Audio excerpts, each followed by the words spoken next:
Doim hamkasblaringiz muammosini gapiraverasizmi? Klientlarning ham muammosini gapiring. Voy, xo'p bo'ladi-da. Mijozni buyurtma bergan fasoni bunaqa.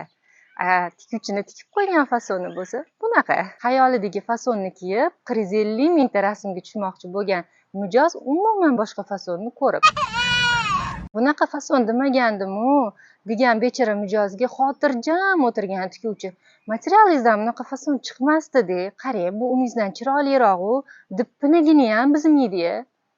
Payshanba kuni tayyor bo'lishi kerak bo'lgan ko'ylagini olib ketishga kelgan mijozga qarab, qarang, xafa bo'lmang, u sinimni opalarini qaynonalari o'tib qoldi. Yo, agarchi to'y bo'lganda ham bormasdim, sizni ko'ylagingizni tikardim. Janaza, o'zbekchilik to'g'ri tushunasiz-ku, deb xotirjam kiydirib hammasini aytib bersam-chi, hamkasblarim meni yomon ko'rib qolishadi.